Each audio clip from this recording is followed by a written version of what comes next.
Nice. What up, Patreon crew? We are officially starting the episode number 149 post show. Welcome, everybody. If you are watching on the Patreon website, patreon.com/thegingerrunner, as always, the video that you were watching has a little link at the top that'll take you to the YouTube page where we have the live chat room. Kim's already in there. Good. We got some good questions and a whole bunch of good stuff. Lots of questions. Lots of stuff going on, which is fantastic. This is your chance, guys, to basically interact directly with Stephanie Howe. Our freeze frame is inappropriate, Kim. If you could, that's inappropriate. Okay. So this is great. We have Stephanie Howe right here with us. So ask away. Ask any questions that you have of Stephanie from this show or from anything that's happened in the last couple of years or racing or anything. This is your chance.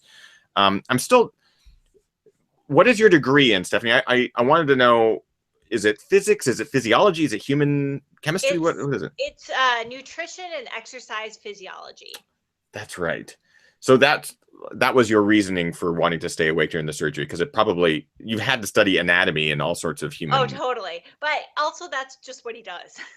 I don't think he puts anyone under there. Yeah. Oh, so if I had this injury, I wouldn't have a choice. Yeah, I'd have to. You just have to like put in earplugs or something. I would want to come in and watch. Yeah. Kim used to be in the medical field. Oh, it's so cool. Like to know what's going on. I think it's super cool.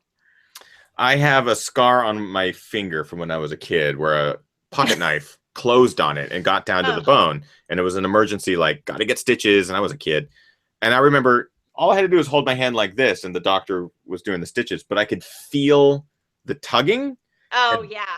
And like that, it made me sick. Like I got sick because it was just. You probably wouldn't like this surgery then. Yeah, probably not. Probably not. Let's get on with some of these questions. What do we got, babe? Well, I have a question from myself. Yeah. What are you currently running in, and what did you run Bandera in for shoes? Oh, that's a good question. Yeah. We didn't talk about gear. No, we did not. So I ran Bandera in actually Pearl Izumi's N2s.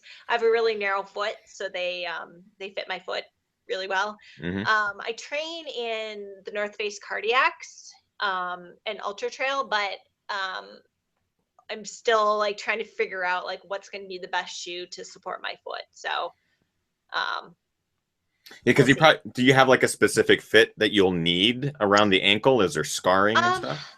No, there's actually not. It's smaller. I lost a half size on my back because they took off this huge bursa on the back. So it's more about what's going to support my like super high arch and the rest of my foot. I just have like this, like if I were to walk in the sand, you would see like my toes and my heel.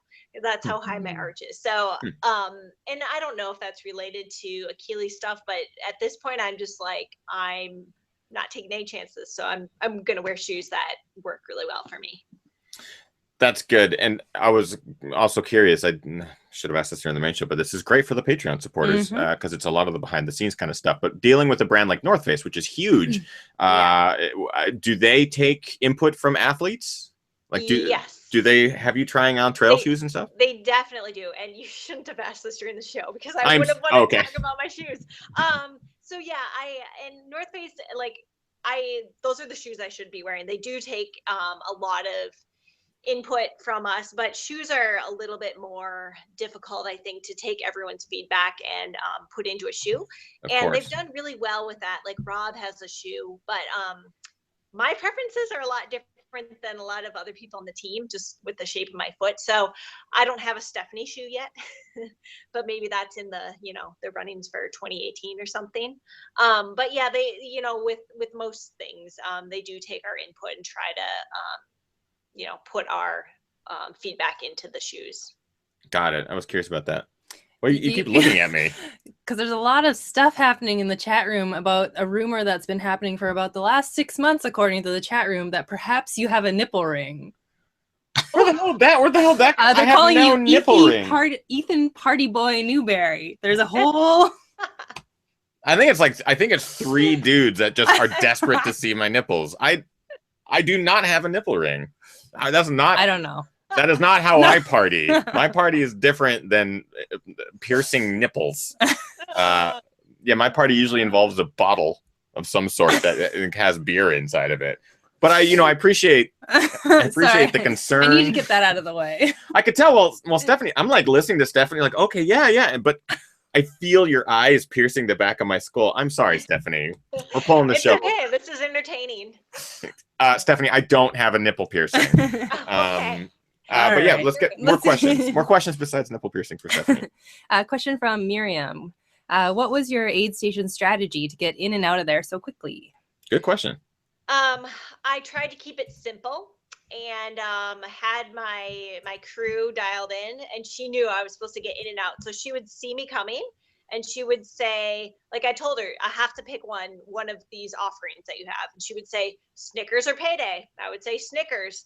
She would hand me my new bottle and I would just keep moving. So I just kept it really simple.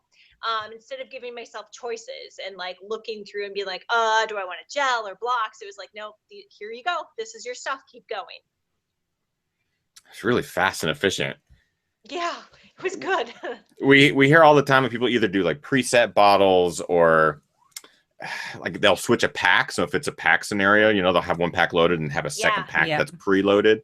I'm always really curious about that, especially if you only spent 4 minutes in aid stations. That's crazy. Well, and this is like kudos to Kelsey because she knew what she was doing because she races. I actually had planned to switch into a pack. I started with a handheld, and I planned to use a pack the whole time, but since it was so cold, I was worried about it freezing because I've had that happen before. Oh, yeah. It's terrible to be carrying around frozen water and not even be able to drink it. So I was just carrying the handheld and I was like, oh, I actually kind of like this. Like, I think I'm going to just keep going with it. So I get into the first aid station, mile 10, and she's, I told her to be there, be ready with my pack. And I was like, I decided I want the handheld. And I had another one and she already had it ready and like it had food in there. So like she really, really helped me out. That's fantastic. And that's a good note for crew, having good crew members, or at least one on crew that can just take care of all that stuff. Yeah. Keep going. Good question in the chat room from Maggie. Megatron. What handheld were you using? I used the Nathan, the speed draw and the insulated bottle. And it did not freeze at all. That's awesome. Good. Yeah. It's really cold.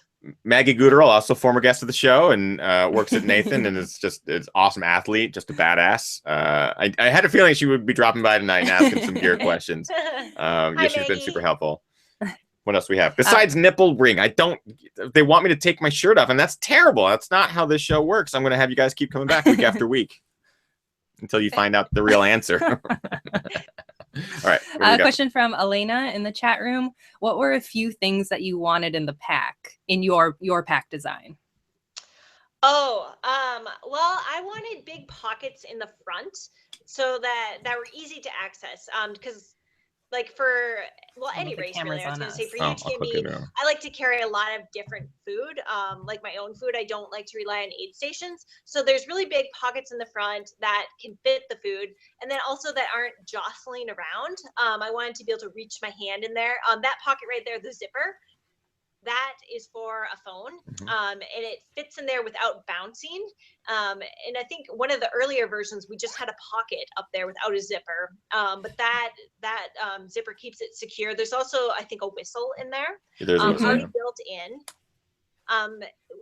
One of the biggest things for me was that it fit and that I could tighten it down depending on if I had a lot in the pack or a very little amount of water, food, or clothing, and that it wouldn't chafe or it wouldn't kind of bounce. And it does that. And it's just a matter of how they designed the tightening, the strap system, and the fabric. It just like literally I could wear it all day. Like I finished the race or like I wore it in the Elk Kings Traverse. I finished and I just had it on for like the next half hour. Like I didn't feel like I needed to just take it off right away.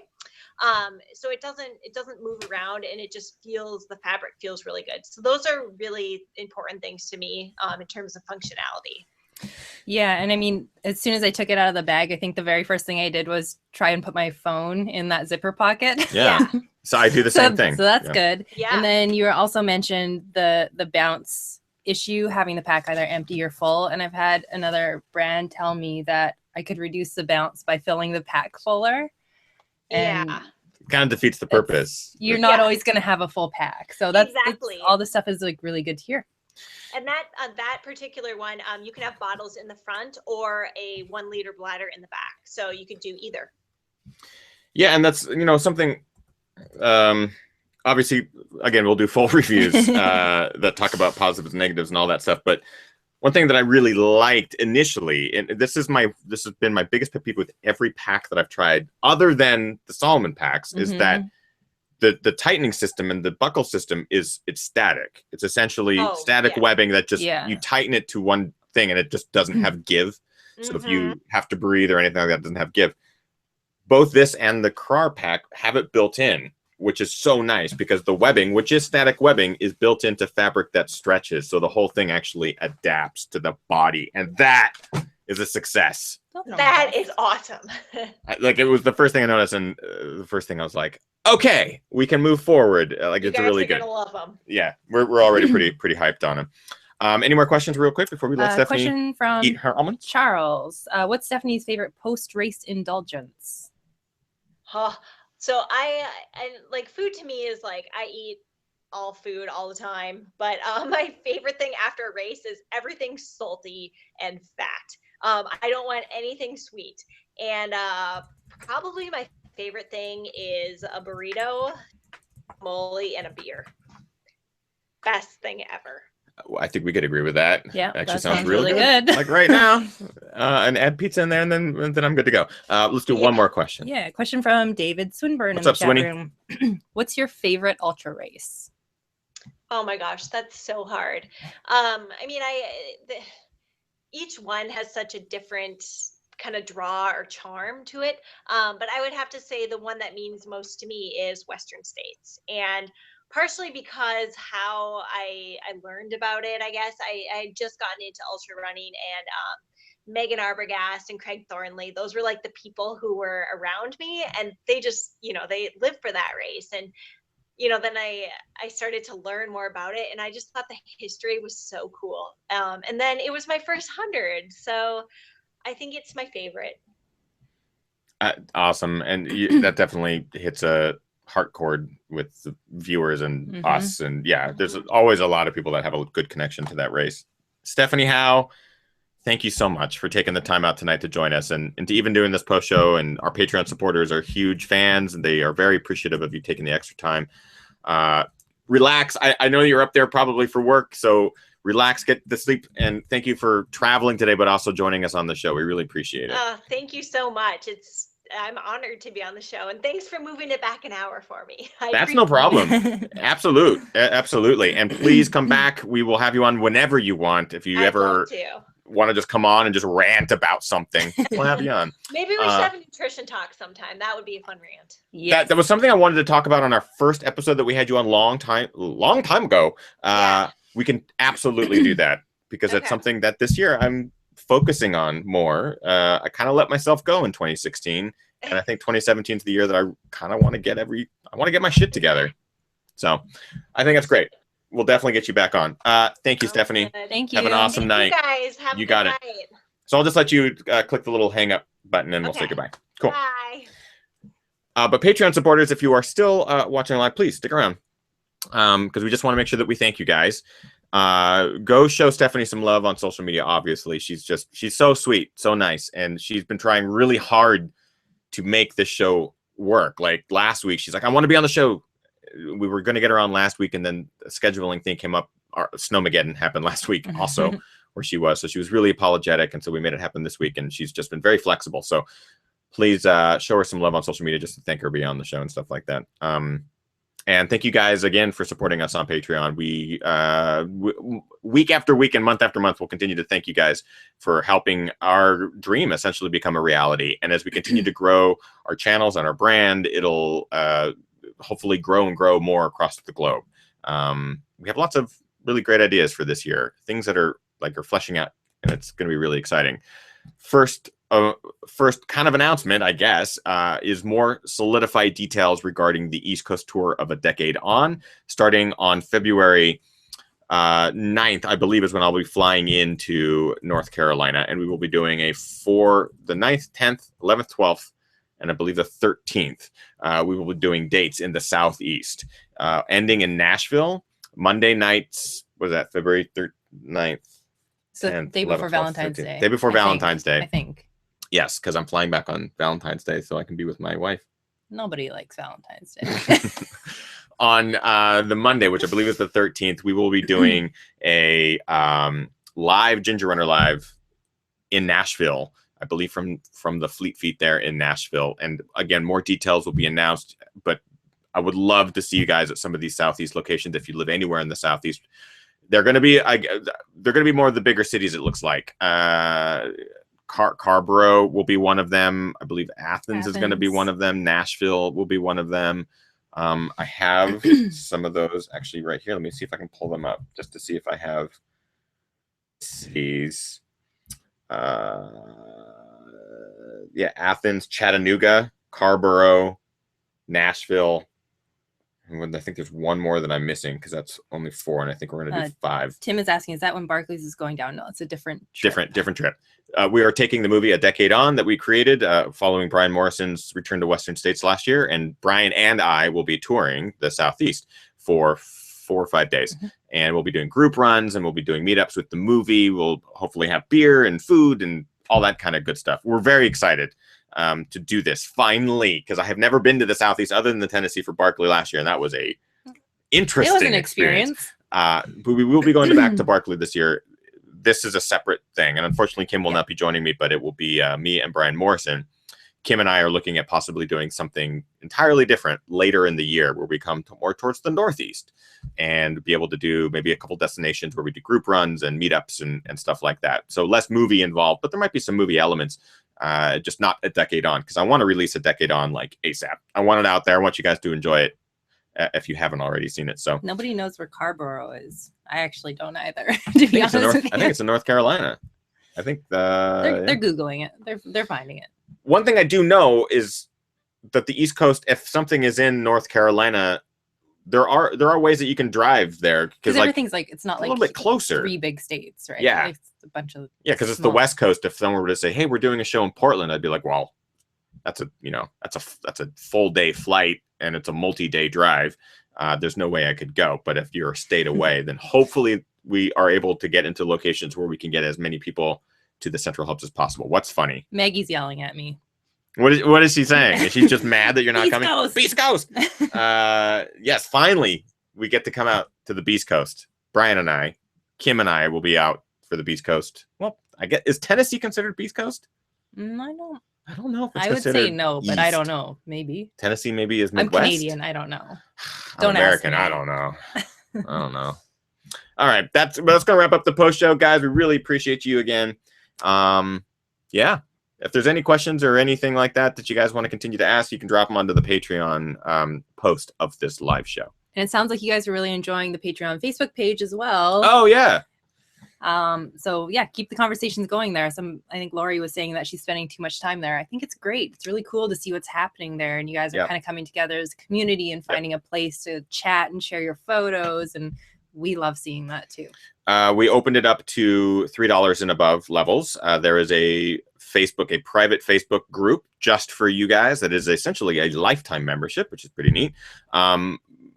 Basically, you can join this Facebook group. You can request to join, and it's an awesome community because you guys are like-minded individuals in that you understand what we're trying to do here, and you appreciate the information, reviews, live shows, everything that we're creating.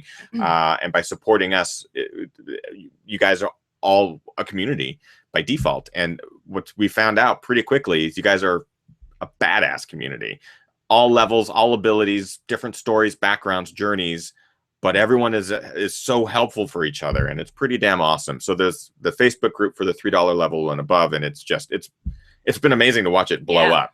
If you post something, there's usually 4 or 5 responses very quickly, and if not more, it just keeps growing. So really appreciate it, guys. Request to join that group if you have not already, if you are at the $3 level and above. I think that's it.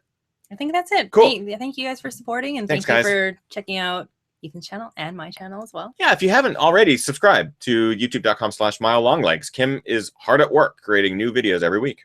Doing my best. Last week, you just released the Adidas. Oh God, how does it? Terex Terex Agravic. Agravic. That's how I'm saying it. It's a pretty fun shoe. I haven't reviewed my pair yet. But you've run in it. I have many times and really enjoyed it, especially in the muddy conditions that we've had here in the last couple of weeks. It's been pretty solid. Interesting choice. Yeah, go check out Kim's most recent review and let your friends know that the channel exists and help spread the word there. Cool. We're going to go eat dinner. That sounds good. Pizza? Mm. Damn it. We'll see you guys next week. Bye.